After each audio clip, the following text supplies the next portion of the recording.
അപ്പോൾ ഇന്ന് നമുക്ക് വെറൈറ്റി ആയിട്ടൊരു ഭൂരി ഉണ്ടാക്കാം. അരിപ്പൊടി വെച്ചിട്ടാണ്. ഇതിനായിട്ടൊരു ബൗളെടുത്ത് അതിലേക്ക് 1/2 കപ്പ് അരിപ്പൊടി ചേർക്കുന്നുണ്ട്. വറുത്ത അരിപ്പൊടിയാണ്. പത്തിരിക്കും പുട്ടിനൊക്കെ എടുക്കുന്ന അരിപ്പൊടിയാണ്. പിന്നെ ആദ്യം 1/4 കപ്പ് ചോറിട്ട് കൊടുക്കുന്നുണ്ട്. ആവശ്യത്തിന് ഉപ്പ് കൂടി ചേർത്ത് കൊടുക്കുന്നുണ്ട്. എന്നിട്ട് ഇതെല്ലാം കൂടി നന്നായിട്ടൊന്ന് മിക്സ് ചെയ്തെടുക്കുന്നുണ്ട്.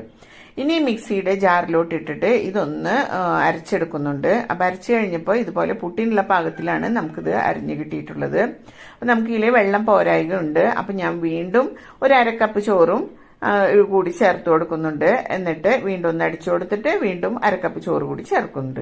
അപ്പം മൊത്തം 1/4 കപ്പ് ചോറ് എനിക്ക് വേണ്ടി വന്നിട്ടുണ്ട്. ഒട്ടും വെള്ളം ചേർക്കണില്ല. അപ്പം ഇതുപോലെ നമുക്ക് നന്നായിട്ടൊന്ന് അരിഞ്ഞു കിട്ടുന്നതാണ്.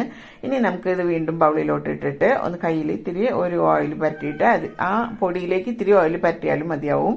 എന്നിട്ട് ചേർത്ത് കൊടുത്തിട്ട് നമുക്ക് ഒന്ന് നന്നായിട്ടൊന്ന് കുഴച്ചെടുക്കാം. അപ്പോൾ നല്ല സോഫ്റ്റ് ആയിട്ട് തന്നെ ഇത് കിട്ടുന്നതാണ്. പിന്നെ അരിഞ്ഞത് കൊണ്ട് നല്ല സോഫ്റ്റ് ആയിട്ടാണ് ഇരിക്കുന്നത്. ഒട്ടും നമ്മളെ കയ്യിൽ ഒട്ടിപ്പിടിക്കുക ഒന്നുമില്ല. അങ്ങനെയാണ് ഇരിക്കുന്നത്. ഇനി ഞാൻ പത്തിരി പ്രസ്സിലാണ് ഇത് പരത്തുന്നത്. അപ്പോൾ പത്തിരി പ്രസ്സിൽ കുറച്ച് ഓയിൽ പരട്ടി കൊടുക്കുന്നുണ്ട്. അത് താഴത്തും മുകളിലായിട്ട് പരട്ടി കൊടുക്കുന്നുണ്ട്.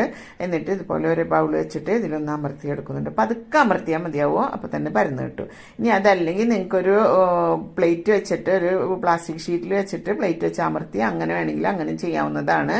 അതല്ലെങ്കിൽ വാഴയിലയിൽ വെച്ചിട്ട് അങ്ങനെയും ചെയ്യാവുന്നതാണ്. എങ്ങനെയായാലും പെട്ടെന്ന് തന്നെ പരന്ന് കിട്ടും. ഇനി കുറച്ച് പൊടി എടുത്തിട്ട് ഇതിന്റെ മുകളിലോട്ട് ഒന്ന് തൂവി ഒന്ന് നന്നായിട്ടൊന്ന് ഈ ഇതുമ്മ ഒന്ന് തുടച്ചു കൊടുക്കുക. വെച്ചാല് നമുക്ക് ഇത് പൊരിക്കുമ്പോൾ വെളിച്ചെണ്ണ കുടിക്കാണ്ടിരിക്കാൻ വേണ്ടിയിട്ടാണ്.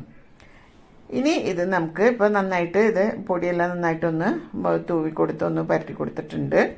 ഇനി ഇത് നമുക്ക് നല്ല ചൂടായിട്ട് വേണം വെളിച്ചെണ്ണ അതിലോട്ട് ഇട്ടിട്ട് വേണം ഇത് പൊരിച്ചെടുക്കാനായിട്ട്.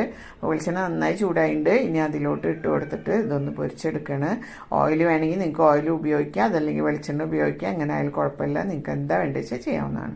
നല്ല കുമ്പിളായിട്ട് കിട്ടും. ഞാനിത് ആദ്യത്തേതായത് കാരണമാണ് ഇതിങ്ങനെ ഇരിക്കുന്നത്.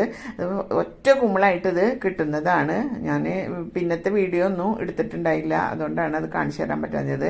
ഈ ഒരെണ്ണം മാത്രം തന്നെ ഇങ്ങനെ ആയിട്ടുള്ള ബാക്കിയൊക്കെ നമുക്ക് ഒറ്റ കുമ്പിളായിട്ട് കിട്ടിയിട്ടുണ്ട്. അപ്പം നല്ല ടേസ്റ്റാണ്. എല്ലാവരും ഇതുപോലൊക്കെ പൂരി ഉണ്ടാക്കി നോക്കുക. ബാക്കി ചോറൊക്കെ വരുമ്പോൾ അപ്പം മസ്റ്റ് ട്രൈ.